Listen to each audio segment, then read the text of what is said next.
Salut les amis, j'espère que vous allez bien. Aujourd'hui on se retrouve dans une nouvelle vidéo où je vais vous faire un petit retour sur les produits de la gamme Hyper que j'ai eu le plaisir de tester. Donc vous aviez vu différents produits, vous aviez vu le robot de piscine, le Scuba S1 que j'avais pu tester dans la piscine juste derrière moi. Donc ça avait été un franc succès, mais on va y revenir un petit peu plus en détail. On avait ensuite testé le pilote H2 de chez Hyper toujours, qui nous permet de nettoyer tout ce qui est plage immergée et escalier, donc des lieux où un robot comme celui-ci ont des difficultés d'accès. Et aujourd'hui, on va tester deux produits toujours de chez Hyper. Donc on va tester le petit robot de piscine, le Scuba SE.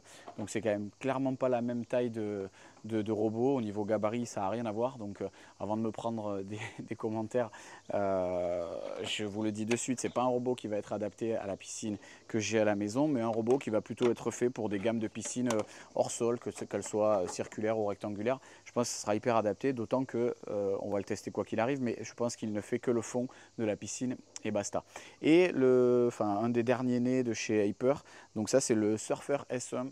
Donc ça c'est un robot qui a la particularité de ne nettoyer ni le fond ni les murs, mais celui-ci s'occupe de la surface. Il s'occupe de la surface de l'eau, donc tout ce qui pourrait être impureté, crasse, feuilles, des bouts d'herbe, etc. Quand je tond la pelouse, ben lui va venir surfer un petit peu à la surface de l'eau, un petit peu à l'image avec le look d'une Raymanta. Et la particularité qu'il a, c'est qu'il a un panneau solaire, je vous le filmerai dans le détail, sur le dessus, ce qui lui permet de se recharger en continu. Donc vous pouvez le laisser dans la piscine assez longuement et lui s'occupe de votre surface comme ça. Donc on va tester ces deux produits et je vous ferai un récap et un retour complet sur l'ensemble de ces quatre produits. Alors, pour ce qui est du surfeur, déjà on le voit, il flotte, c'est plutôt une bonne chose. Donc on va l'allumer ici. Alors, attendez, j'y vois rien.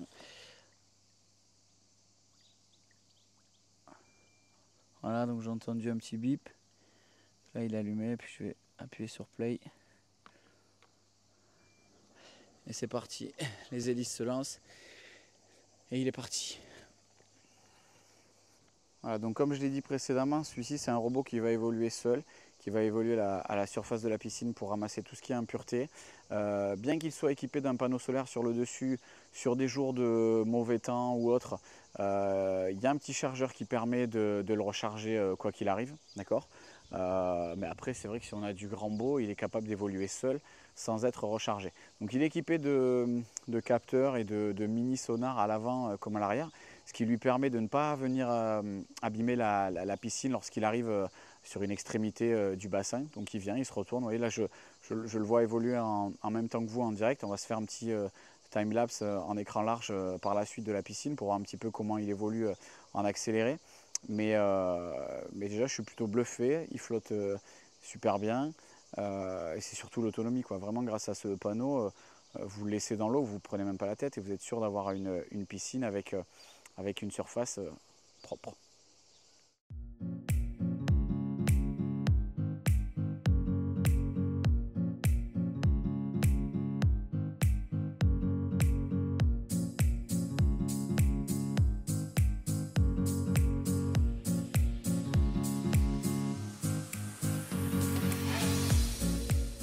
Bon, j'ai pas été cool avec lui, je l'ai fait tourner avec la filtration qui peut entraîner des remous et il y a pas mal de vent aujourd'hui, mais je trouve qu'il s'en sort pas mal. On est clairement sur un fonctionnement purement aléatoire. Je suis pas sûr qu'il y ait une cartographie embarquée de la piscine qui lui permette de faire des passages, on va dire, intelligents pour n'oublier aucune zone sur la piscine. Mais c'est pas grave. Je pense que c'est surtout un robot qui va travailler dans la durée, étant donné qu'il est équipé d'un panneau solaire et c'est pas pour rien. C'est un robot qui peut travailler de 7 h du matin jusqu'à 21 h le soir. Je dirais que tant qu'il y a du soleil, lui, il est capable de fonctionner. Et avec des plages de travail aussi importantes, je ne vois pas comment il peut zapper une zone de la piscine. Il sera peut-être passé 10 fois au même endroit, mais il s'agit qu'il passe une fois sur la zone où il y avait des crasses et il ne les loupera pas. On le voit assez bien, il y a quand même 40 cm de battement, de prise de passage. Oui, donc là, il va arriver au bord. Voilà, il tourne assez intelligemment. Alors de temps en temps, il cogne, mais on va dire qu'il cogne quand même hyper lentement. C'est souple, c'est ça n'occasionnera pas de dégâts sur la piscine. Je trouve qu'il est magnifique en termes de look. Bon, c'est pas important, mais c'est un petit plus. Et il fait le taf.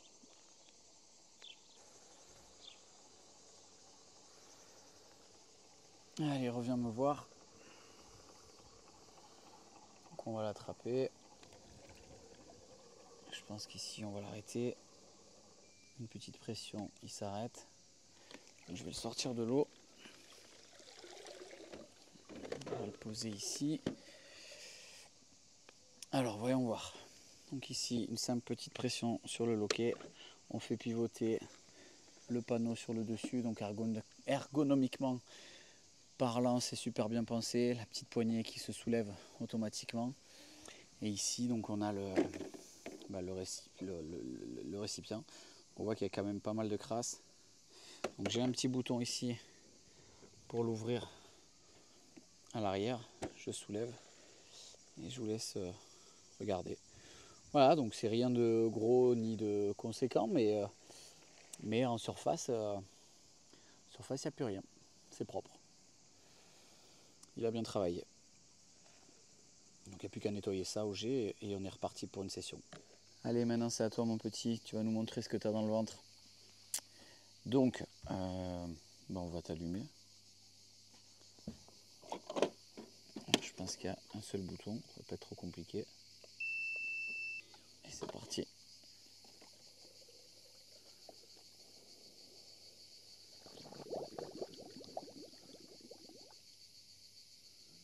Voilà, donc là il démarre. Donc clairement je viens de le poser sur la plage immergée et c'était peut-être pas une bonne idée. Donc là forcément il va tomber. Et dans quel sens il va tomber? Suspense. Voilà, donc il est sur le dos. Bon, clairement, toi t'es pas fait pour les piscines avec des niveaux différents, c'est certain. Je vais le retourner et on va regarder ce que ça donne. Voilà mon pépère, ce sera peut-être mieux comme ça.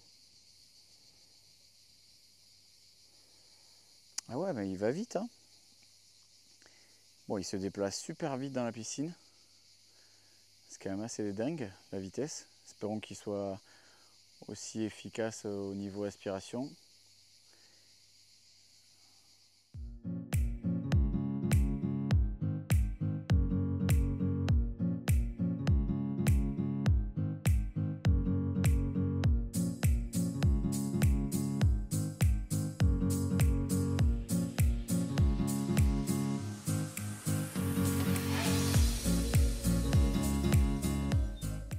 Voilà, donc on vient de se faire à peu près 10-15 minutes de time-lapse pour un petit peu regarder l'évolution de ce Scuba SE au fond de la piscine.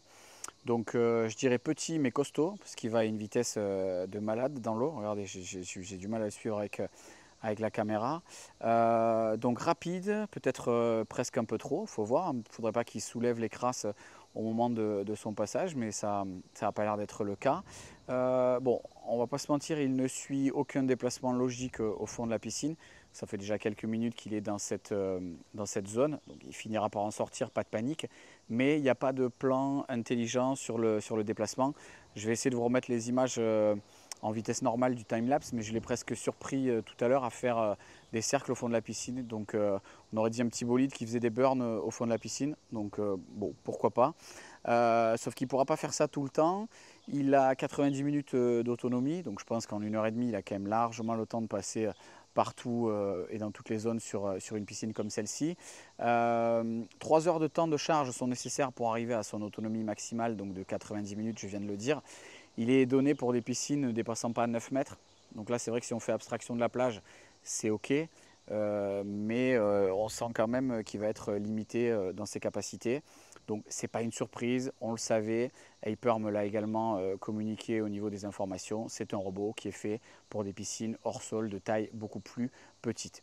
On va le sortir pour regarder un petit peu comment il s'est débrouillé dans le fond. Il y avait quand même quelques petites saletés. Donc on va voir ce que ça donne. Allez, une pression assez longue. Voilà, et on entend un bip, ce qui veut dire qu'il est éteint. Donc, ici on déverrouille les deux loquets latérales. Donc j'ai un pré-filtre qui est quasi aussi fin que sur les modèles plus haut de gamme. Donc je dirais que pour tout ce qui est particules fines, il va également faire le taf.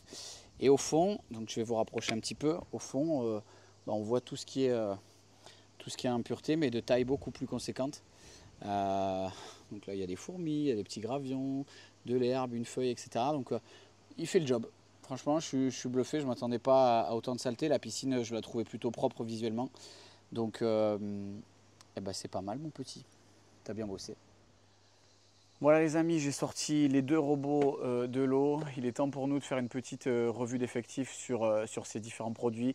Donc on va commencer dans l'ordre avec le Hyper Scuba S1 que j'avais testé en premier. Donc je vais vous remettre les différents liens vidéo pour ceux qui arriveraient seulement maintenant sur la chaîne. Si vous voulez aller voir le test complet de ce robot, je vous invite à le faire.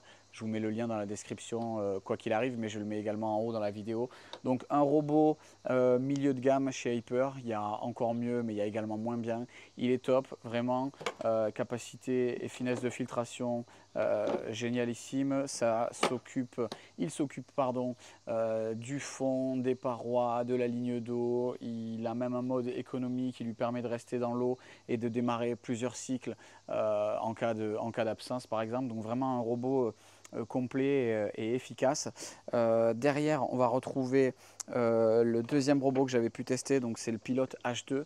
Celui-ci, c'est un robot, voilà, un robot balai, on va dire, qui vient permettre de compléter un petit peu le travail de ces robots sans fil, parce qu'avec celui-ci, on va surtout s'occuper d'aspirer tout ce qui est partie un petit peu délicate des piscines. Donc, en l'occurrence, chez moi, tout ce qui est plage immergée et escalier, d'accord. Donc, pareil, pour ceux qui n'ont pas vu la vidéo, j'avais eu l'occasion de travailler déjà avec Hyper précédemment et de faire un test complet un petit peu plus dans le détail. Donc, je vous remets le lien en description et également un petit lien tout en haut pour aller voir la vidéo si vous le souhaitez.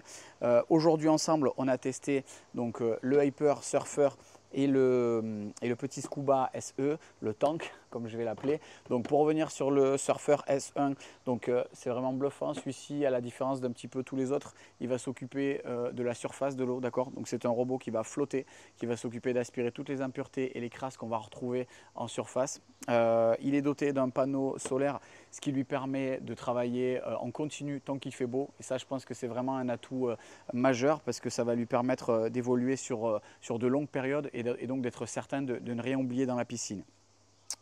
Voilà. Pour ce qui est du petit SE, donc le tank, c'est vrai qu'en termes de taille, c'est un truc de dingue par rapport à ses petits copains. Il est vraiment petit. Donc on l'a dit et je le répète une nouvelle fois, c'est quand même un robot qui va être destiné à des piscines de taille plus modeste. Mais néanmoins, on l'a vu ensemble dans la vidéo, il a fait le taf, il se déplace assez rapidement dans la piscine, il aspire de façon aussi performante qu'un gros robot. Donc il n'y a pas de déplacement intelligent certes, donc il va falloir le laisser longtemps dans la piscine pour être sûr qu'il passe partout. Autonomie, on a dit 90 minutes, donc 1h30 d'autonomie. Et pour lui permettre de travailler 1h30, il lui faudra au préalable 3 heures de charge, donc ce qui est relativement correct. Donc voilà, on est également sur un prix beaucoup plus attractif. Dans la description, je vous mettrai tous les liens et tous les prix. Voilà, qui du coup pourra peut-être convenir à des personnes ayant envie de dépenser un petit peu moins dans l'entretien de leur piscine. Donc les amis, information très importante, Hyper qui m'a permis de tester tous ces robots va organiser une genre de vente flash avec Amazon. Ça aura lieu le 15 et le 16 juillet, donc c'est super important. Normalement, vous devriez visionner cette vidéo à partir du 13 juillet, ce qui vous permettra de regarder un petit peu tous les tests qu'on a pu déjà faire ensemble et vous décider sur quel type de robot acheter. Donc je le répète, des ventes privées Amazon qui auront lieu le 15 et 16 juillet où il va y avoir des offres hyper attractives en termes de prix. Je crois avoir vu des packs qui vont regrouper plusieurs robots à la fois et donc avec des prix attractifs. Je vous mets également en lien de la description et en bas dans la vidéo un code promo qui vous permettra d'avoir 5% de réduction sur le site Hyper et celui-ci il est valable jusqu'au 31 août si je ne dis pas de bêtises. Encore merci à Hyper les amis, on va refermer cette vidéo test et je vous dis à très bientôt pour d'autres vidéos. Merci, bye bye.